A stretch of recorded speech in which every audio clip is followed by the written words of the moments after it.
Hello ಸ್ಪರ್ಧಾರ್ಥಿಗಳೇ, ಈ ವಿಡಿಯೋದಲ್ಲಿ ನಾವೇನಪ್ಪಾ ಅಂತಂದ್ರೆ ನವೆಂಬರ್ 17 ಮತ್ತು 18ರ ಪ್ರತಿದಿನದ ಪ್ರಚಲಿತ ವಿದ್ಯಮಾನಗಳ MCQಗಳನ್ನ ಡಿಸ್ಕಸ್ ಮಾಡೋಣ. ಅದಕ್ಕೋಸ್ಕರ ಹೊಸತಾ ಬಂದಿರೋ ಸಬ್ಸ್ಕ್ರೈಬ್ ಮಾಡ್ಕೊಳ್ಳಿ ಮತ್ತೆ ವಿಡಿಯೋನ ಕೊನೆವರೆಗೂ ನೋಡಿ. ತುಂಬಾ ಇಂಪಾರ್ಟೆಂಟ್ ಆದಂತಹ ಪ್ರಶ್ನೆಗಳಾಗಿರ್ತವೆ. ಮೇನ್ಲಿ ನಮ್ಮ ಕರ್ನಾಟಕದ ಎಲ್ಲಾ ಕಾಂಪಿಟೇಟಿವ್ ಎಕ್ಸಾಮ್ಗಳಿಗೂ ಉಪಯುಕ್ತವಾಗಿರ್ತವೆ. ನಿನ್ನೆ ದಿನ ಏನಪ್ಪಾ ಅಂದ್ರೆ ವೀಕ್ಲಿ ಕರೆಂಟ್ ಅಫೇರ್ಸ್ ಮಾಡಿದ್ವಿ. ಅದಕ್ಕೋಸ್ಕರ ಅವತ್ತಿನ ದಿನದ್ದು ಮತ್ತೆ ಇವತ್ತಿಂದು ಎರಡು ಕೂಡಿಸಿ ಈ ವಿಡಿಯೋದಲ್ಲಿ ನಾನು ತೆಗೆದುಕೊಂಡು ಬಂದಿದ್ದೀನಿ. ನಾಳೆಯಿಂದ ಏನಿದೆಲ್ಲ ಡೈಲಿ ಕರೆಂಟ್ ಅಫೇರ್ಸ್ ವಿಡಿಯೋ ಬರ್ತಾ ಇರುತ್ತೆ. Sunday weekly current affairs. ಜಾಸ್ತಿ ಟೈಮ್ ವೇಸ್ಟ್ ಮಾಡೋದು ಬೇಡ. ಮೊದಲನೇದಾಗಿ ವಿಶ್ವ ಅಕಾಲಿಕತೆ ಅಂದ್ರೆ ಪ್ರೀ ಮ್ಯಾಚುರಿಟಿ ಅಂತ ಕರಿತೀವಿ. ಪ್ರೀ ಮ್ಯಾಚುರಿಟಿ ದಿವಸವನ್ನ ಯಾವ ದಿನದಂದು ಆಚರಿಸಲಾಗುತ್ತದೆ ಅಂದ್ರೆ ಈ ಬೇಬೀಸ್ಗಳು ಪ್ರೀ ಮ್ಯಾಚುರಿಟಿಯನ್ನು ಹುಟ್ಟಿರ್ತಾವಲ್ಲ, ಅವುಗಳ ದಿವಸವನ್ನ ನವೆಂಬರ್ 17ರಂದು ಆಚರಿಸಲಾಗುತ್ತದೆ. ಆಪ್ಷನ್ ಡಿ ಇಲ್ಲಿ ಸರಿಯಾದಂತ ಉತ್ತರವಾಗುತ್ತೆ. ನೆಕ್ಸ್ಟ್, ಯಾವ ದೇಶವು ಇತ್ತೀಚೆಗೆ ಎಲೆಕ್ಟ್ರಾನಿಕ್ ಮಣ್ಣನ್ನ ತಯಾರಿಸಿದೆ ಅಂತ ಕೇಳಿದಾರೆ. ನೋಡ್ರಿ, ಇತ್ತೀಚೆಗೆ ಈ ದೇಶ ಯಾವ್ದಪ್ಪ ಅಂತಂದ್ರೆ ಇದು ಸ್ವೀಡನ್ ದೇಶ ಏನಿದೆಯಲ್ಲ, ಇದು ಎಲೆಕ್ಟ್ರಾನಿಕ್ ಮಣ್ಣನ್ನ ತಯಾರಿಸಿರ್ತಕ್ಕಂಥ ದೇಶವಾಗಿದೆ. ಈ ರೀತಿಯಾಗಿ ಅನ್ವೇಷಣೆ ಮಾಡಿರ್ತಕ್ಕಂಥ ಒಂದು ಹೊಸ ದೇಶವಾಗಿದೆ. ಅದಕ್ಕೋಸ್ಕರ ಇದು ಸುದ್ದಿ ಒಳಗಡೆ ಇದೆ. ತುಂಬಾ ಇಂಪಾರ್ಟೆಂಟ್ ಆಗುತ್ತೆ, ಸ್ವಲ್ಪ ನೆನ್ಪಿಟ್ಕೊಡ್ರಿ. ನೆಕ್ಸ್ಟ್,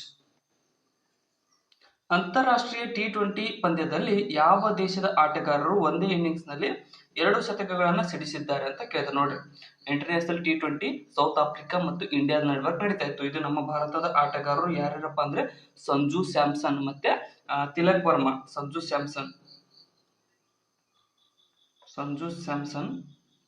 ತಿಲಕ್ ವರ್ಮಾ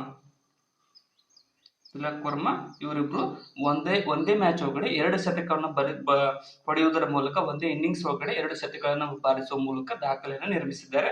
ಇದೊಂದು ಹೊಸ ದಾಖಲೆ. ಅದಕ್ಕೋಸ್ಕರ ಇಂಪಾರ್ಟೆಂಟ್ ಆಗುತ್ತೆ, ಸ್ವಲ್ಪ ಗಮನ ವಹಿಸಿ. ಮತ್ತೆ 5 ಇನ್ನಿಂಗ್ಸ್ ನಲ್ಲಿ 3 ಶತಕಗಳನ್ನ ಯಾರು ಸಂಜು ಸ್ಯಾಮ್ಸನ್ ಅವರು ಸಿಡಿಸಿದ್ದಾರೆ. ಅದು ಕೂಡ ಇಂಪಾರ್ಟೆಂಟ್ ಆಗುತ್ತೆ.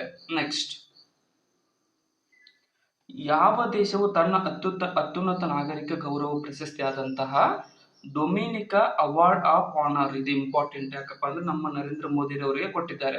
ಪ್ರಶಸ್ತಿಯನ್ನ ಪ್ರಧಾನಿಯವರಿಗೆ ನೀಡಿ ಗೌರವಿಸಿದೆ ಅಂತ ಕೇಳಿದ್ದಾರೆ. ಇದು ಯಾವ ದೇಶ ಅಂದ್ರೆ ಡೊಮಿನಿಕಾ. ಹೆಸರಲ್ಲಿದೆ ಡೊಮಿನಿಕಾ.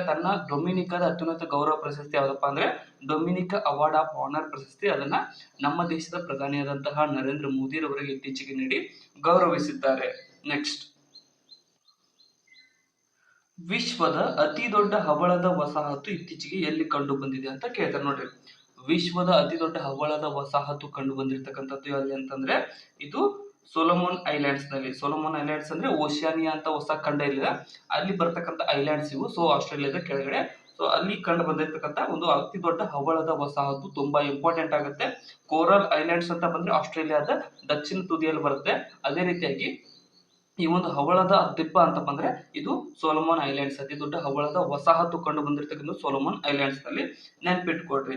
ನೆಕ್ಸ್ಟ್, ಯಾವ ಕಂಪನಿಯು ಮೊದಲ ಡೈರೆಕ್ಟ್ ಟು ಡಿವೈಸ್ ಆಗಬೇಕಿಲ್ಲ, ಟು ಅಂತ ಮಿಸ್ ಆಗಿದೆ, ಟು ಡಿವೈಸ್ ಅನ್ನುವಂತ ಉಪಗ್ರಹ ಸೇವೆಯನ್ನು ಪ್ರಾರಂಭಿಸಿದೆ ಅಂತ ಕೇಳಿದ್ರು. ಆಲ್ರೆಡಿ ಬಹಳಷ್ಟು ಕಂಪನಿಗಳು ಪ್ರಾರಂಭಿಸಿದ್ದಾವೆ. ಇದು ಗೌರ್ಮೆಂಟ್ ಕಂಪನಿ ಆದ ಕಾರಣ BSNL ಕಂಪನಿ ಅಂತಿಲ್ಲ, ಇದು ಮೊದಲ ಡೈರೆಕ್ಟ್ ಟು ಡಿವೈಸ್ ಅನ್ನುವಂತಹ ಒಂದು ಉಪಗ್ರಹ ಸೇವೆಯನ್ನು ಪ್ರಾರಂಭಿಸಿರ್ತಕ್ಕಂಥ ಮೊದಲ ಅಂದ್ರೆ ಈ BSNL ಮೊದಲ ಇದು.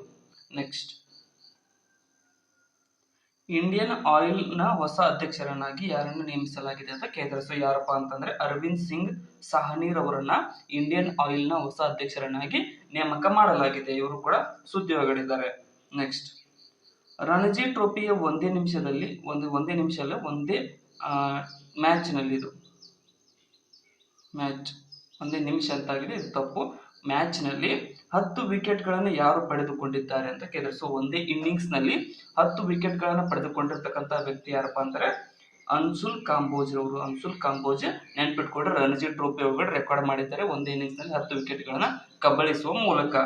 ನೆಕ್ಸ್ಟ್, 2023ನೇ ಸಾಲಿನ ಕಾಳಿದಾಸ್ ಸಮ್ಮಾನ ಪ್ರಶಸ್ತಿಗೆ ಯಾರು ಭಾಜನರಾಗಿದ್ದಾರೆ ಅಂತ ಕೇಳಿದ್ದಾರೆ. ನೋಡ್ರಿ, 2023ನೇ ಸಾಲಿನ ಕಾಳಿದಾಸ್ ಸಮ್ಮಾನ ಪ್ರಶಸ್ತಿಯನ್ನು ಯಾರಿಗೆ ನೀಡಲಾಗಿದೆ ಅಂದ್ರೆ ಗಂಜೀಪ್ ರಘುಪತಿ ಭಟ್. ಗಂಜಿಪಾ ಅಂತ ಹೆಸರಿದೆ ನೋಡಿ ಇಮೇಜ್ ಒಳಗಡೆ. ಗಂಜಿಪಾ ರಘುಪತಿ ಭಟ್ ರವರಿಗೆ 2023ನೇ ಸಾಲಿನ ಕಾಳಿದಾಸ್ ಸಮ್ಮಾನ ಪ್ರಶಸ್ತಿಯನ್ನು ನೀಡಿ ಗೌರವಿಸಲಾಗಿದೆ. ಇವರು ವ್ಯಂಗ್ಯ ಚಿತ್ರಕಾರರು ಅಥವಾ ಇದು ವ್ಯಂಗ್ಯ ಚಿತ್ರಕಾರಲ್ಲ, ಆರ್ಟಿಸ್ಟ್. ಇವರು ಚಿತ್ರಕಾರರಾಗಿದ್ದಾರೆ. Next, national mission for clean Ganga ಅನ್ನುವಂತಹ ಮಿಷನ್ ಅಡಿಯಲ್ಲಿ ಗಂಗಾ ನದಿ ಉತ್ಸವ 2024 ಎಲ್ಲಿ ಆಯೋಜಿಸಲಾಗಿದೆ ಅಂತ ಕೇಳಿದ್ದಾರೆ. ಸೊ ಇದು ಇಂಪಾರ್ಟೆಂಟ್ ಆಗುತ್ತೆ. ಗಂಗಾ ನದಿ ಉತ್ಸವ 2024 ಆಯೋಜಿಸಿರ್ತಕ್ಕಂಥದ್ದು ಎಲ್ಲಿ ಅಂದ್ರೆ ಹರಿದ್ವಾರದಲ್ಲಿ ಇದನ್ನ ಪ್ರಾರಂಭಿಸಲಾಗಿದೆ. ಹರಿದ್ವಾರದಲ್ಲಿ ಇದನ್ನ ನಡೆಸಲಾಗಿದೆ. ನೆನ್ಪಿಟ್ಕೊಳ್ರಿ, ಇದು ತುಂಬಾ ಇಂಪಾರ್ಟೆಂಟ್ ಆಗುತ್ತೆ. ನೆಕ್ಸ್ಟ್, ಅಂತಾರಾಷ್ಟ್ರೀಯ ಪುರುಷರ ಮೇಲಿನ ಶೋಷಣಾ ವಿರುದ್ಧ ದಿವಸ್ ಅಂದ್ರೆ ಪುರುಷರ ಮೇಲೆ ಶೋಷಣೆ ಆಗುತ್ತಲ್ಲ, ಸೊ ಅದರ ವಿರುದ್ಧ ದಿವಸವನ್ನ international day for elimination of violence against men ಅನ್ನೋದನ್ನ ಯಾವಾಗಪ್ಪ ಅಂದ್ರೆ ನವೆಂಬರ್ 18ರಂದು ಪ್ರತಿ ವರ್ಷ ಆಚರಿಸಲಾಗುತ್ತದೆ. ಆಪ್ಷನ್ ಬಿ ಇಲ್ಲಿ ಸರಿಯಾದಂತ ಆಯ್ಕೆ ಆಗುತ್ತೆ. ನೆಕ್ಸ್ಟ್,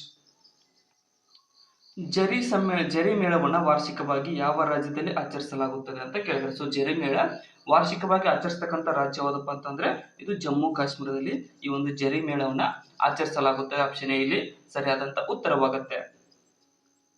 ಮೊದಲ ಬೋಡೋಲ್ಯಾಂಡ್ ಉತ್ಸವವನ್ನು ಇತ್ತೀಚೆಗೆ ಎಲ್ಲಿ ಉದ್ಘಾಟನೆ ಮಾಡಲಾಗಿದೆ ಅಂತ ನೋಡ್ರಿ. ಬೋಡೋಲ್ಯಾಂಡ್ ಉತ್ಸವ ಮೊದಲ ಬಾರಿಗೆ ಉದ್ಘಾಟನೆ ಮಾಡಿದ್ದಾರೆ ನರೇಂದ್ರ ಮೋದಿ ರವರು. ಸೊ ಅದಕ್ಕೋಸ್ಕರ ಇಂಪಾರ್ಟೆಂಟ್ ಆಗುತ್ತಿದೆಯಲ್ಲ, ನ್ಯೂ ಡೆಲ್ಲಿಯಲ್ಲಿ ಮೊದಲ ಬೋಡೋಲ್ಯಾಂಡ್ ಉತ್ಸವವನ್ನ ಉದ್ಘಾಟಿಸಲಾಗಿದೆ. ನೆಕ್ಸ್ಟ್, 2024ನೇ ಸಾಲಿನ IITF ಅಂದ್ರೆ ಇಂಡಿಯಾ ಇಂಟರ್ನ್ಯಾಷನಲ್ ಟ್ರೇಡ್ ಫೇರ್ 2024 ಸಮ್ಮೇಳನವನ್ನ ಎಲ್ಲಿ ನಡೆಸಲಾಗಿದೆ ಅಂತ ಕೇಳಿದ್ರೆ, ಇದು ನಡೆಸಿರ್ತಕ್ಕಂಥದ್ದು ಎಲ್ಲಿಪ್ಪ ಅಂತಂದ್ರೆ ಇದು ನವದೆಹಲಿಯಲ್ಲಿ. ಆಪ್ಷನ್ ಸಿ ಇಲ್ಲಿ ಸರಿಯಾದಂತ ಉತ್ತರ. ನವದೆಹಲಿಯಲ್ಲಿ ಈ ಒಂದು IITF ಅನ್ನುವಂತಹ ಇಂಟರ್ನ್ಯಾಷನಲ್ ಟ್ರೇಡ್ ಫೇರ್ 2024 ನಡೆಸಿದ್ದಾರೆ. ಇಲ್ಲಿದೆ ನೋಡಿ, ನವೆಂಬರ್ 24. ಆಪ್ಷನ್ ಸಿ ಇಲ್ಲಿ ಸರಿಯಾದಂತ ಆಯ್ಕೆ ಆಗುತ್ತೆ. ಅಂಗಾಂಗ ದಾನ ನೋಂದಣಿಯಲ್ಲಿ ಕರ್ನಾಟಕದ ಯಾವ ಜಿಲ್ಲೆ ಮೊದಲ ಸ್ಥಾನದಲ್ಲಿದೆ ಅಂತ ಕೇಳಿದ್ದಾರೆ. ಸೊ ಇದು ಬರೀ ಕರ್ನಾಟಕ ಅಲ್ಲ, ಇಡೀ ದೇಶದಲ್ಲಿಯೇ ಮೊದಲ ಸ್ಥಾನದಲ್ಲಿ ಇರ್ತಕ್ಕಂಥ ಜಿಲ್ಲೆ ಯಾವ್ದಪ್ಪ ಅಂದ್ರೆ ಅಂಗಾಂಗ ಡೊನೇಷನ್ ನೋಂದಣಿಯಲ್ಲಿ ಬಳ್ಳಾರಿ ಇದೆ. ಬಳ್ಳಾರಿ ಮೊದಲ ಸ್ಥಾನದಲ್ಲಿ. ಟಾಪ್ 5 ಜಿಲ್ಲೆಗಳಲ್ಲಿ ನಮ್ಮ ಧಾರವಾಡ ಕೂಡ ಇದೆ. ಧಾರವಾಡ ಟಾಪ್ 5 ಜಿಲ್ಲೆಗಳಲ್ಲಿ. ಸೊ ಅದಕ್ಕೋಸ್ಕರ ಇದು ಇಂಪಾರ್ಟೆಂಟ್ ಆಗುತ್ತೆ. ಇದು ಮಾತ್ರ ಬಹಳ ಅಂದ್ರೆ ಬಹಳ ಇಂಪಾರ್ಟೆಂಟ್. ಇದಕ್ಕೆ ತ್ರಿಬಲ್ ಸ್ಟಾರ್ ಕೊಡೋಣ. ಸೊ ಅದಕ್ಕೋಸ್ಕರ ಇಲ್ಲಿಗೆ ನಿನ್ನೆ ಮತ್ತೆ ಇವತ್ತಿನ ಕರೆಂಟ್ ಅಫೇರ್ಸ್ MCQ ಮುಕ್ತಾಯಗೊಂಡಿದ್ದಾವೆ. ಕೊನೆಯವರೆಗೂ ಧನ್ಯವಾದಗಳು. ವಿಡಿಯೋನ ಆದಷ್ಟು ನಿಮ್ಮ ಫ್ರೆಂಡ್ಸ್ಗೆ ಶೇರ್ ಮಾಡಿ, ಮತ್ತೆ ಕಮೆಂಟ್ ಸೆಕ್ಷನ್ ನಲ್ಲಿ ಕಮೆಂಟ್ ಕೂಡ ಮಾಡಿ. ಏನಾದರೂ ತಪ್ಪಾಗುತ್ತೆ ಕಮೆಂಟ್ ಮಾಡಿ, ಮತ್ತೆ ಏನಾದರೂ ಚಲೋ ಅನಿಸಿದ್ರು ಕೂಡ ಕಮೆಂಟ್ ಸೆಕ್ಷನ್ ನಲ್ಲಿ ಕಮೆಂಟ್ ಮಾಡಿ. ಡಿಸ್ಕ್ರಿಪ್ಷನ್ ಒಳಗಿರ್ತಕ್ಕಂಥ ನಮ್ಮ ಚಾನಲ್ ನ ಲಿಂಕ್ ಕೂಡ ಫಾಲೋ ಮಾಡ್ಕೊಡ್ರಿ. ಮತ್ತೆ ಟೆಲಿಗ್ರಾಮ್ ಮತ್ತೆ ವಾಟ್ಸ್ಆಪ್ ಗ್ರೂಪ್ಗಳಲ್ಲಿ ನನ್ನ ಇದು ಒಂದು ಹ್ಯಾಂಡ್ ರಿಟನ್ ನೋಟ್ಸ್ ಇರುತ್ತೆ. ಸೊ ಅದನ್ನು ಕೂಡ ನಾನು ಹಾಕಿರ್ತೀನಿ, ಅದನ್ನು ಕೂಡ ಫಾಲೋ ಮಾಡ್ಕೊಂಡು ನೋಡ್ಕೊಡ್ರಿ. Thank you so much.